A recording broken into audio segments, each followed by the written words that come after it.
What was the final straw in your relationship? It started nicely enough. I had a crush on her for about 4 years, but she was married and I wasn't going to be the one to step into that.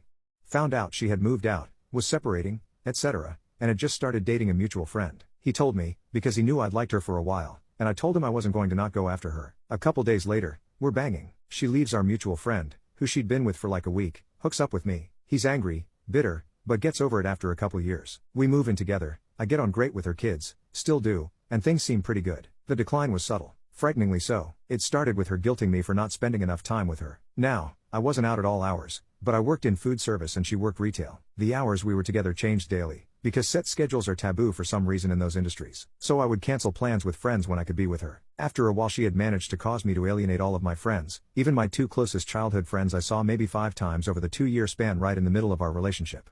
These were people I'd hung out with daily leading up to dating her. Other friends got married, and I declined to go because she didn't want to. I missed out on a lot. I started resenting her, but when I brought it up she would tell me I was being selfish. I resorted to sneaking around to go enjoy my hobbies. I'm a musician, and when I went to the first concert I'd attended in 2 years she made me feel like a prick because I wasn't home with her. She was effing working. I told her as much, which is when the hitting started. She had always been kind of rough, and I thought I liked that. She'd hit me jokingly, but she had never hit me out of anger. When I finally dared show her a fault in her logic though, the fight quickly escalated to me backed into a corner and her wailing on me.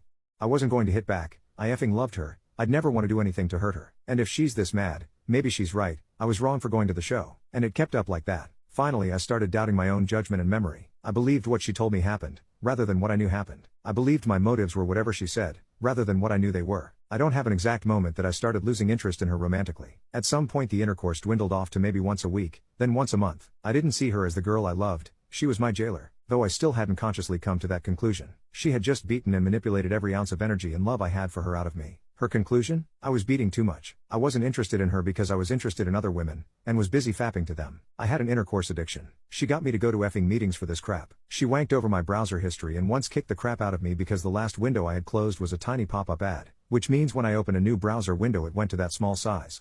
She goes, "There's only one reason you would have the browser that small," and proceeds to lay into me. She became hyper-religious, but only about this one thing, and got me to go to church. I was raised Catholic, so God guilt seemed like a natural thing, and I had never questioned religion up to that point, still would until years after.